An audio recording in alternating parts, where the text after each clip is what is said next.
Imagine fighting America's best soldiers on a remote Pacific island. You search the battlefield after the gunfire finally stops. Scattered among the fallen Marines lies an unfamiliar rifle. You pick it up. 8 rounds. Semi-automatic, heavy, but astonishingly reliable. Within moments, one terrifying realization spreads through your unit. America has a rifle unlike anything we've ever faced. That rifle was the M1 Garand. General George S. Patton would later call it the greatest battle implement ever devised. But what almost no one knows is that Imperial Japan didn't just fear the M1 Garand. They secretly tried to copy it. Today, we're uncovering one of World War II's least-known weapons programs, a desperate attempt to reverse-engineer America's most revolutionary infantry rifle before Japan lost the war forever. Chapter 1. When War Changed Everything, December 1941. Across the Pacific Ocean, Imperial Japan launched one of history's boldest military offensives. Pearl Harbor, Hong Kong, Malaya, Singapore, the Philippines. Within months, Japan had conquered an empire stretching thousands of miles. Japanese commanders believed their soldiers possessed everything needed for victory: superior training, exceptional discipline, fearless determination, and the legendary Type 38 and Type 99 Arisaka rifles. For decades, these bolt-action rifles had earned a reputation for remarkable strength and accuracy. Japanese soldiers trusted them completely. Military leaders saw little reason to replace them. After all, nearly every major army still relied on bolt-action rifles. Germany had the Karabiner 98K. Britain fielded the Lee Enfield. The Soviet Union carried the Mosin Nagant. Bolt-action weapons remained the global standard. Then American troops arrived. Almost overnight, Japanese assumptions about infantry warfare began to collapse. The first major encounters shocked Japanese officers. Instead of hearing the familiar rhythm of bolt-action combat, bang, pause, cycle, bang, American soldiers unleashed rapid strings of fire. Bang, bang, bang, bang, bang, bang. Without moving the bolt, without lowering the rifle, without breaking their aim. To Japanese troops, it sounded almost like machine gun fire. But it wasn't. Every shot came from ordinary infantrymen carrying the same standard rifle, the M1 Garand. Suddenly, every American rifleman could fire nearly twice as fast as an experienced Japanese soldier. On islands where battles were fought at less than 100 yards, that advantage became devastating. The rifle that changed the rules, the M1 Garand, represented something revolutionary. Designed by Canadian-born engineer John Garand, the rifle entered U.S. service in 1936. At first glance, it didn't seem dramatically different. Wooden stock, steel receiver, traditional military appearance. But inside, everything had changed. Instead of manually operating the action after every shot, the Garand used expanding gas from each fired cartridge to automatically eject the empty casing and chamber the next round. The shooter simply kept pulling the trigger. 8 rounds, 8 rapid shots. Only after the final cartridge fired did the empty clip eject with its famous metallic ping. While movies often exaggerate this sound, veterans remembered hearing it during combat. Whether enemies consistently recognized the noise remains debated by historians. But what isn't debated is the enormous increase in firepower. One American infantry squad suddenly delivered the volume of fire once requiring significantly more soldiers. Japanese officers began collecting battlefield reports. Again, and again, and again. Their soldiers described facing overwhelming rifle fire from relatively small American units.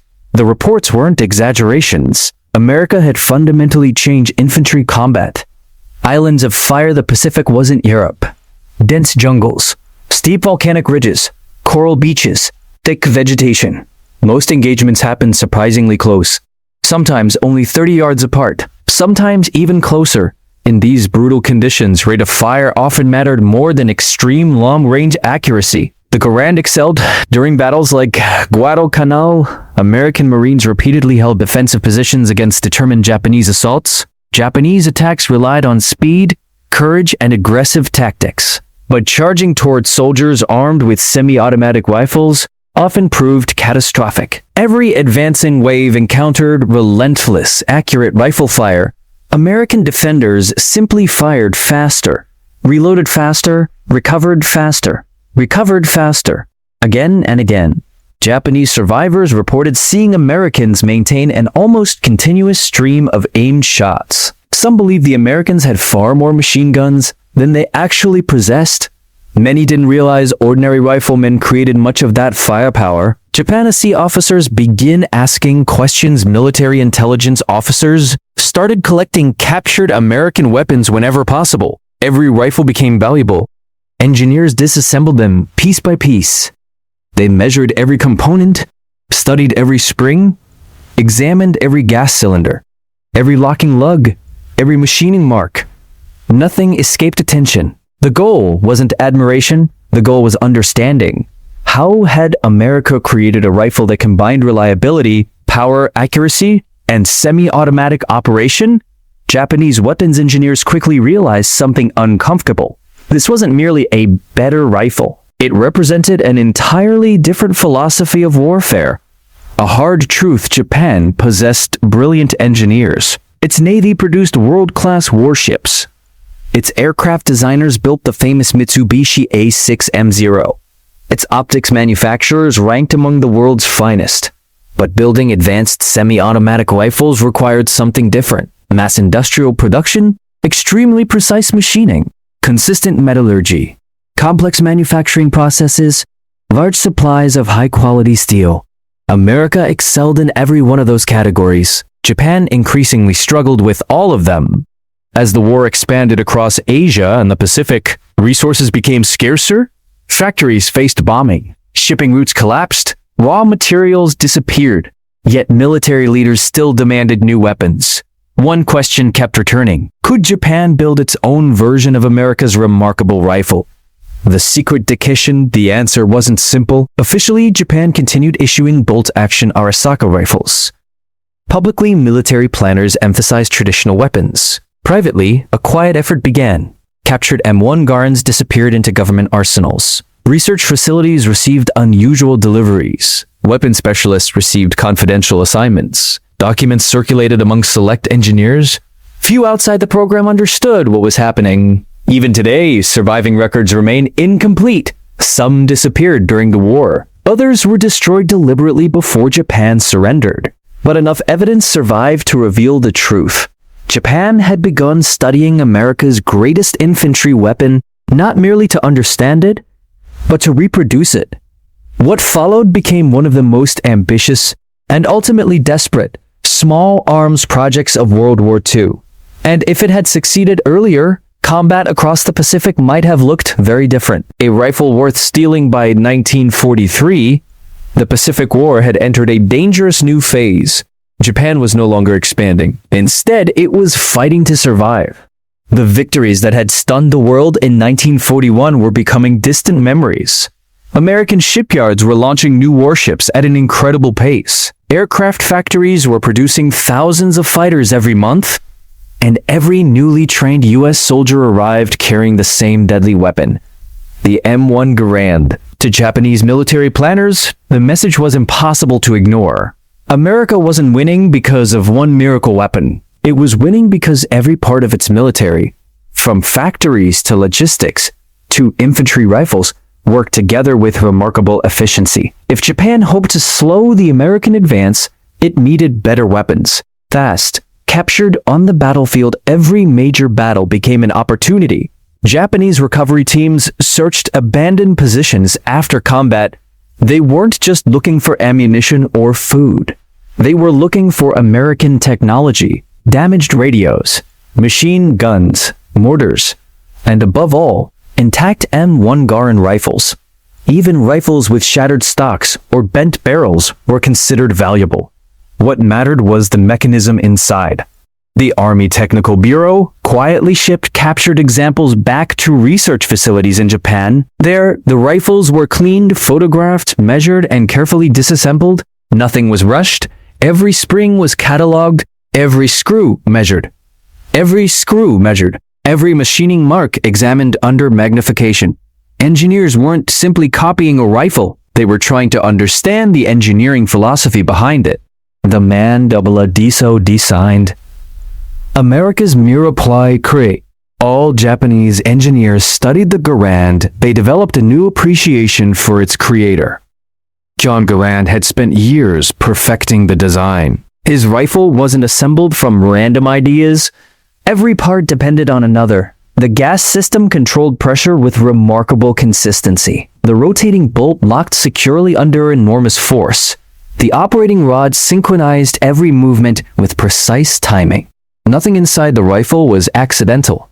Changing one component often required redesigning 3 others. This was far more complicated than producing another bolt-action rifle. For Japan's engineers, copying the Garand became less like tracing a blueprint and more like solving a mechanical puzzle with hundreds of interconnected pieces.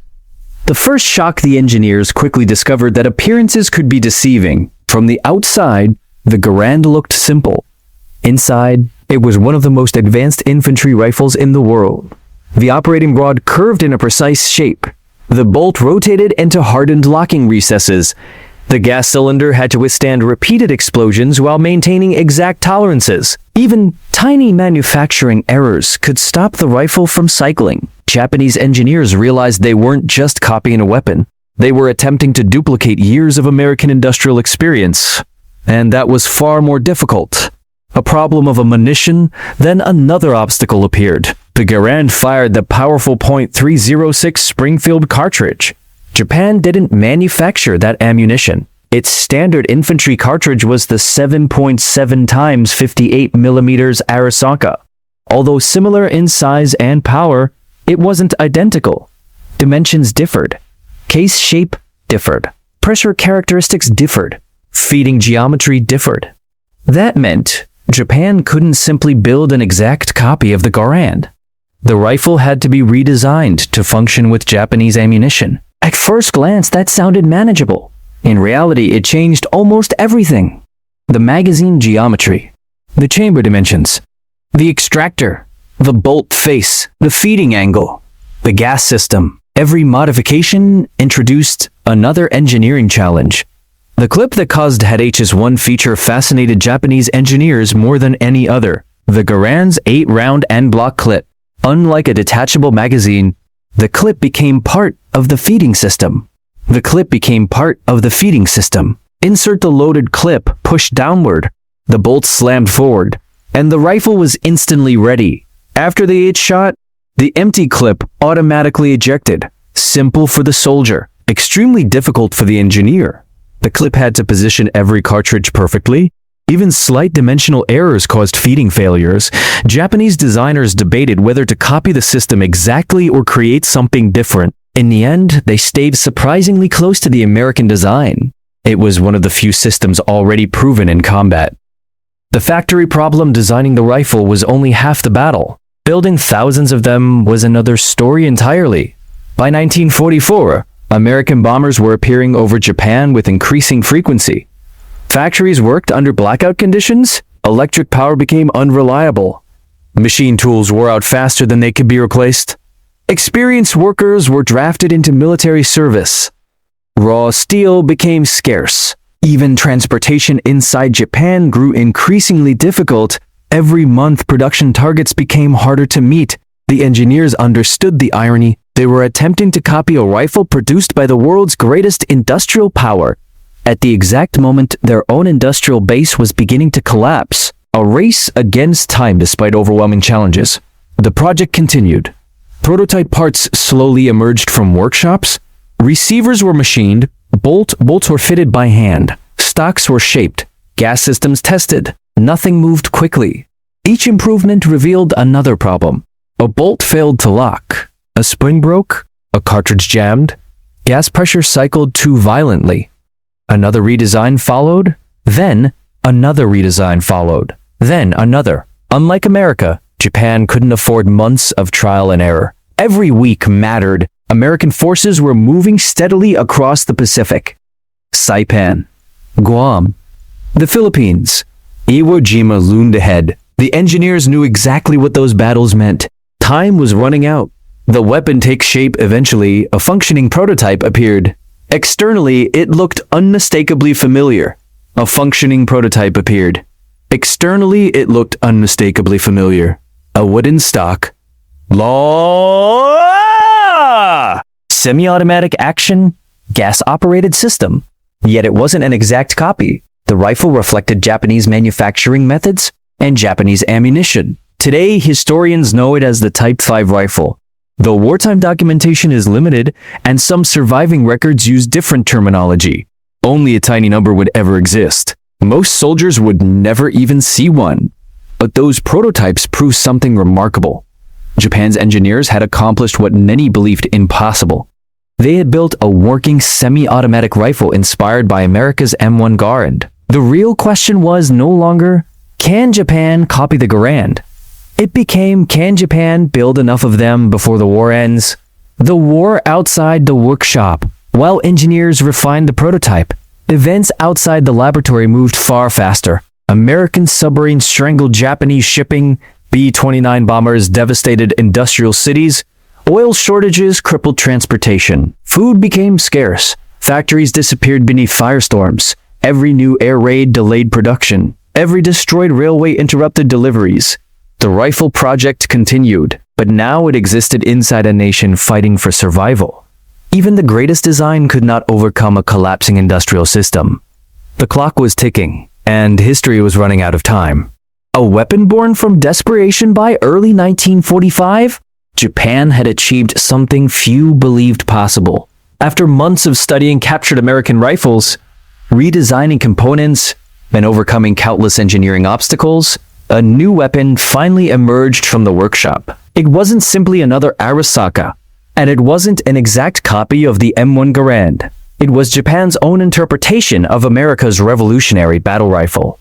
Today, historians generally refer to it as the Type 5 rifle. Only a handful were ever completed. Most Americans, and even most Japanese soldiers, never knew it existed. Yet this forgotten prototype represents one of the most fascinating what-if weapons of World War II. First impressions at first glance. The resemblance was unmistakable. The long wooden stock, the gas-operated action, the semi-automatic mechanism, the full-length military barrel. Anyone familiar with the M1 Garand could immediately recognize its influence, but closer inspection revealed important differences. Japanese engineers hadn't simply duplicated American blueprints. They had redesigned the rifle to match Japan's own military requirements. The weapon chambered the 7.7 x 58 mm Arisaka cartridge, Japan's standard full-power rifle round. That single decision required significant internal modifications. The bolt, the chamber, the feed geometry, the extractor, the gas system, every one had to be adjusted for the new cartridge. It looked American, but inside it was unmistakably Japanese. Comparing the two rifles, both rifles shared the same basic goal. Give ordinary infantrymen rapid, accurate fire, without manually operating a bolt after every shot. Both relied on gas pressure to cycle the action. Both used a rotating bolt for strength. Both fired powerful full-size military cartridges capable of reaching targets hundreds of yards away. Yet the differences mattered. The American M1 Garand had been refined through years of testing before entering mass production. By 1945, millions had already been manufactured. The Type 5, by contrast, was still a prototype. Every rifle required careful hand fitting. There were no assembly lines producing thousands each month, no combat reports to guide improvements, no time left for extensive field trials. America had perfected its rifle. Japan was only beginning. The 8-round question, one of the Garand's defining features was its 8-round en-bloc clip. Japanese engineers chose to retain that basic concept.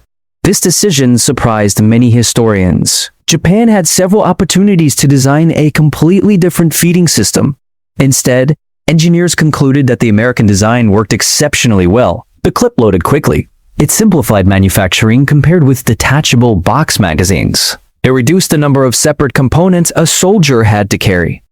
Most importantly, it had already proven itself under the harshest battlefield conditions imaginable. Sometimes, the smartest engineering decision isn't inventing something new.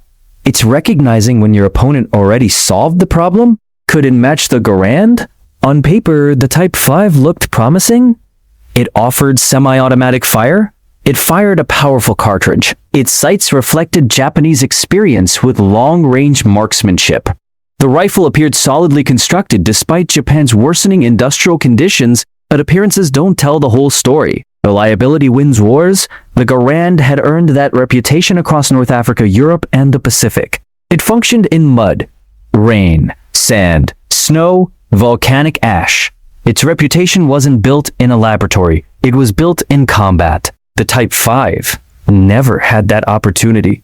With so few rifles produced, there simply wasn't enough data to know how it would have performed during months of frontline fighting. Historians can examine surviving examples. They can fire restored rifles under controlled conditions. But no modern test can truly recreate the relentless punishment of World War II. The industrial gap? The greatest difference between the two rifles wasn't mechanical. It was industrial. The United States possessed an enormous manufacturing advantage. Factories like the Springfield Armory and Winchester Repeating Arms produced Garands in staggering numbers. Precision machine tools operated around the clock. Raw materials flowed in from across North America. Replacement parts were standardized. Quality control was consistent. If a rifle broke, another quickly replaced it. Japan couldn't match that system. By 1945, its factories faced daily bombing raids. Transportation networks were collapsing. Fuel shortages slowed production. Steel was increasingly scarce. Skilled workers had been drafted into military service. Every completed prototype represented weeks of precious labor. The rifle itself wasn't Japan's greatest weakness. Its manufacturing capacity was. Too little too late. Even if the Type 5 had entered production immediately, another harsh reality remained. Time. By the spring of 1945, American forces were approaching Japan itself. The battles of Iwo Jima and Okinawa demonstrated overwhelming American industrial and logistical superiority. New rifles alone couldn't reverse that momentum. To equip Japan's army, hundreds of thousands of semi-automatic rifles would have been needed. Realistically, millions producing that many weapons required factories, steel, transportation, trained workers, ammunition, spare parts, and months of uninterrupted manufacturing. Japan had none of those advantages left. The Type 5 wasn't defeated by poor engineering. It was defeated by history. A rare survivor today, only a very small number of Type 5 rifles are known to survive. Each one offers historians a rare glimpse into Japan's final attempts to modernize its infantry weapons. Collectors regard them as extraordinary artifacts. Not because they changed the war, but because they reveal what Japan hoped to achieve before the conflict ended. Every machining mark tells a story. Every redesigned component reflects the pressure under which engineers worked. These rifles remind us that innovation often continues even during a nation's darkest moments. The soldier who never received it. Imagine being a young Japanese infantryman in the summer of 1945. You've trained for years with a bolt-action Arisaka. You know every movement by instinct. Then you're told that a new semi-automatic rifle may soon arrive. The factories are bombed again. Transportation fails. Production stops. The rifle remains locked inside workshops while the war moves relentlessly toward Japan's home islands. For thousands of soldiers, the weapon that might have transformed their battlefield experience never appeared. Not because it couldn't be built, but because there was no longer enough time. The irony of the project. Perhaps the greatest irony is this. Japan began seriously pursuing a Garand-style rifle only after seeing how devastating it had become in combat. America had recognized the importance of semi-automatic infantry rifles years before the war. John Garand's design entered service in 1936. By the time Japan launched its copying effort, American industry had already produced millions. Military innovation rewards those who prepare before war begins, not those forced to adapt during it. The Type 5 stands as a powerful reminder of that lesson. A remarkable engineering achievement, born years too late. End of Chapter 3. Transition to Chapter 4. The Type 5 rifle proved Japan could build a weapon inspired by the M1 Garand. But why did almost no Japanese soldier ever carry one into battle?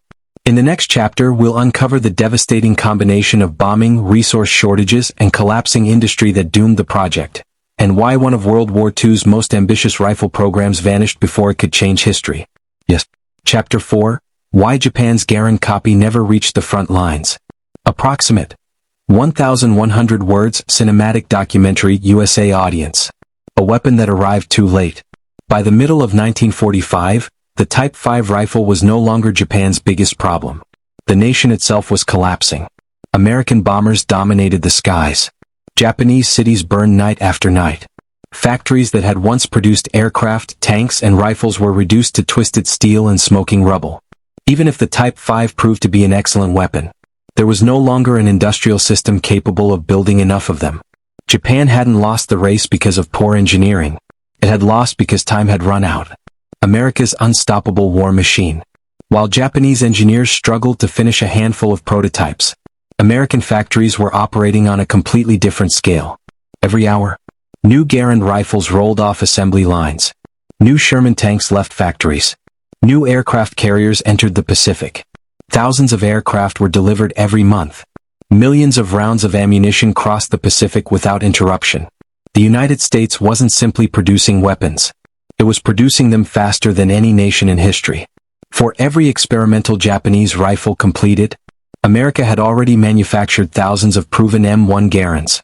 The numbers were overwhelming. And numbers matter in war. Factories under fire. The engineers working on the Type 5 faced challenges no blueprint could solve. Air raid sirens interrupted production daily. Workers abandoned machines and rushed into shelters. Precision equipment was damaged by nearby explosions. Electricity became unreliable. Transportation slowed to a crawl. Some factories were forced to move machinery into caves or smaller workshops to escape bombing. Others never reopened after a single raid. Every interruption delayed the project. Every destroyed machine meant another part could not be made. The rifle wasn't failing because it was poorly designed. It was failing because the nation building it was being systematically dismantled. The steel shortage. Modern rifles require more than clever engineering. They require high-quality steel. By 1945, Japan faced a severe shortage of raw materials. American submarines had devastated Japanese merchant shipping. Iron ore shipments declined. Coal supplies became unpredictable.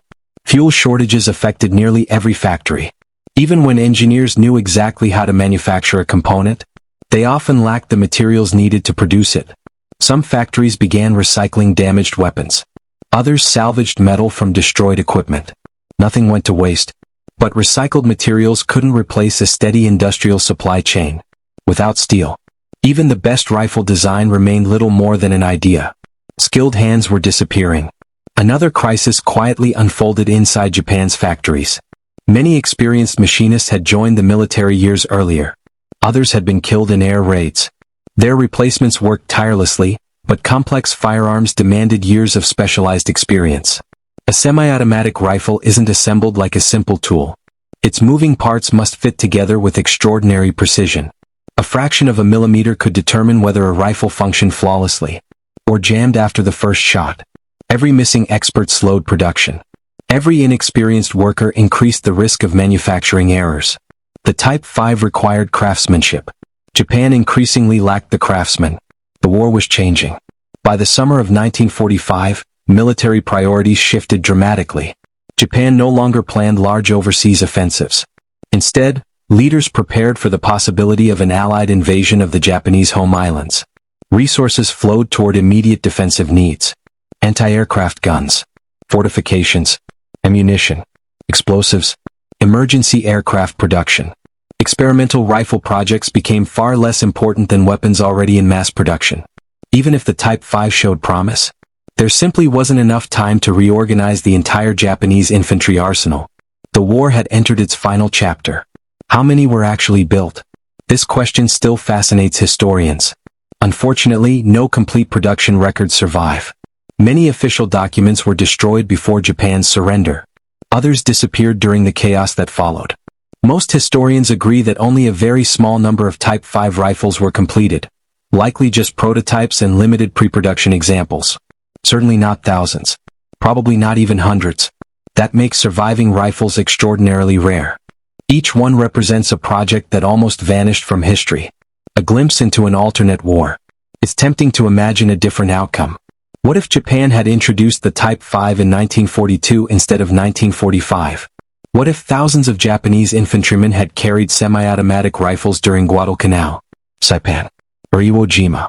American troops would almost certainly have faced heavier rifle fire. Small unit battles might have become even more deadly. Some engagements could have lasted longer. Casualties on both sides might have increased.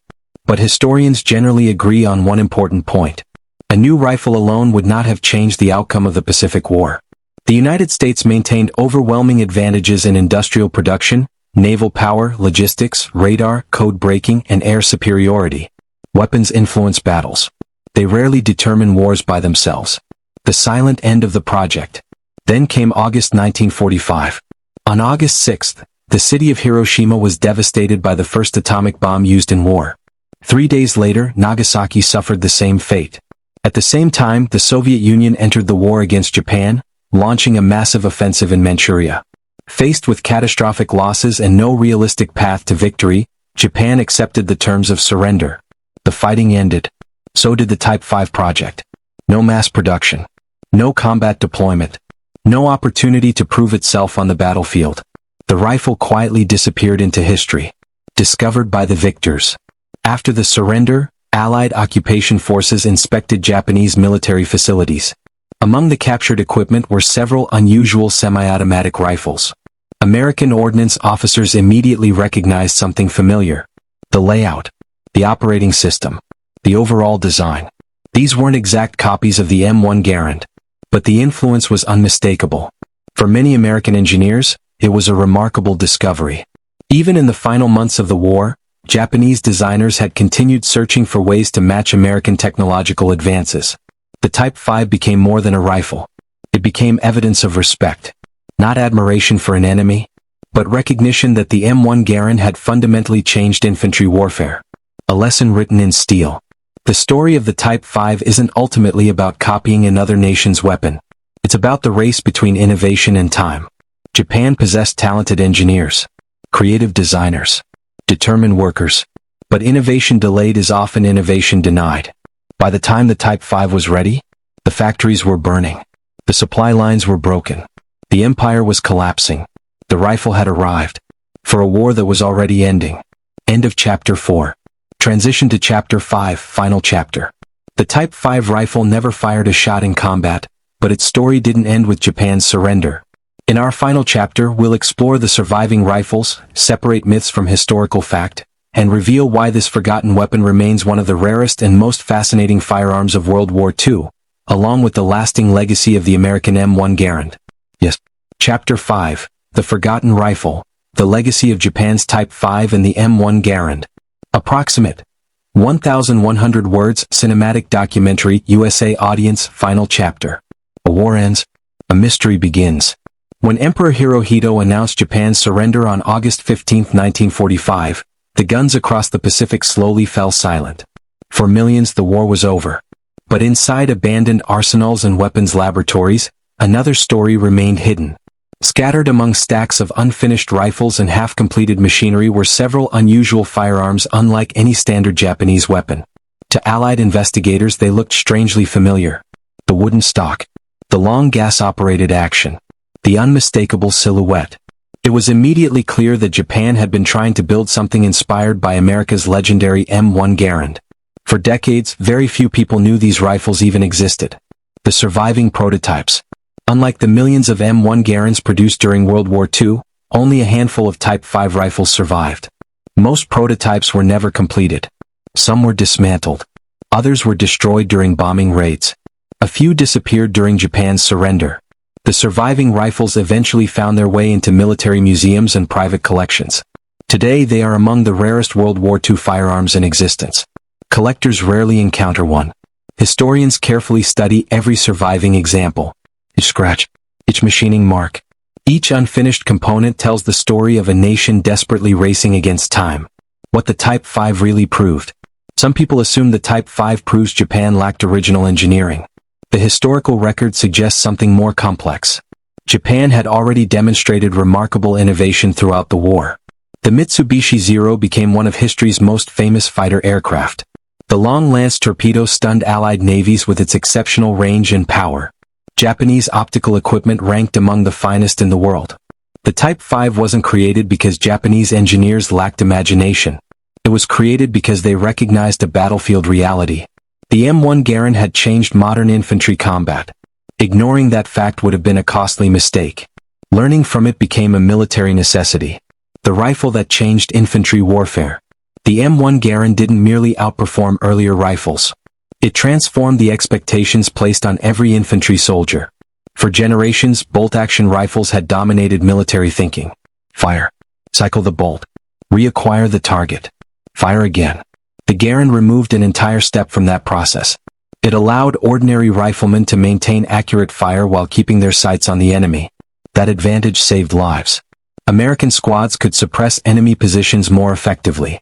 They reacted faster to surprise attacks. They defended fixed positions with greater confidence. The rifle became an extension of American battlefield doctrine. Its influence reached far beyond World War II. Lessons the world could not ignore. The war ended, but military planners around the world paid close attention. Many nations accelerated development of semi-automatic and selective fire infantry rifles. The Soviet Union expanded work that eventually led to new generations of infantry weapons. Western armies continued refining self-loading rifles throughout the Cold War. Engineers increasingly accepted a simple truth. The age of the traditional bolt-action service rifle was ending. The M1 Garand had helped prove that modern infantry required greater individual firepower. Japan's attempt to copy it demonstrated just how significant that shift had become. The human story. It's easy to view the Type 5 as nothing more than an engineering project. But behind every prototype stood real people. Engineers working through air raids. Factory workers operating machines despite shortages. Inspectors measuring parts under dim factory lights. Young soldiers waiting for equipment that would never arrive. Across the ocean, American engineers and factory workers were doing the same, building weapons they hoped would help bring the war to an end. The rifles themselves were products of opposing nations. The determination behind them was remarkably similar. Both sides believed better technology could protect their soldiers. History would decide whose industry could deliver first. The greatest advantage was never the rifle. One question often appears whenever historians discuss the Type 5. Could it have changed the outcome of the Pacific War? The answer is almost certainly no. Even if Japan had successfully mass-produced a Garand-style rifle several years earlier, the United States retained overwhelming advantages. Its shipyards produced fleets faster than Japan could replace losses. Its aircraft factories flooded the skies with new fighters and bombers. Its logistics network delivered supplies across thousands of miles of ocean. Its industrial capacity operated on a scale unmatched during the war. The M1 Garand was a remarkable weapon. But America's greatest advantage wasn't a single rifle. It was an industrial system capable of building millions of them. Why this story still matters. The Type 5 remains one of World War II's most fascinating forgotten weapons because it reminds us that war is also a contest of innovation. Sometimes the best ideas emerge under enormous pressure. Sometimes brilliant designs arrive too late. And sometimes history remembers the weapon that changed the battlefield, while forgetting the one that almost did. Today, every surviving Type 5 rifle stands as a quiet reminder of that forgotten chapter. Not a symbol of victory. Not a symbol of defeat. But a symbol of determination in impossible circumstances. Final thoughts. In the end, Japan never fielded its Garand-inspired rifle. The war ended before production could begin on any meaningful scale.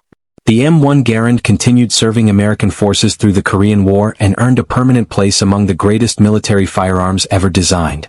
The Type 5 meanwhile became a historical curiosity, rare, mysterious, and largely unknown outside military history circles. Yet its existence tells us something remarkable. Even in the final months of World War II, Japan understood exactly what made the American infantryman so dangerous. It wasn't just courage. It wasn't just training. It was a rifle that had fundamentally changed the way wars were fought. And somewhere inside a small Japanese workshop, engineers tried everything they could to build one of their own. They came astonishingly close. But history had already chosen its outcome.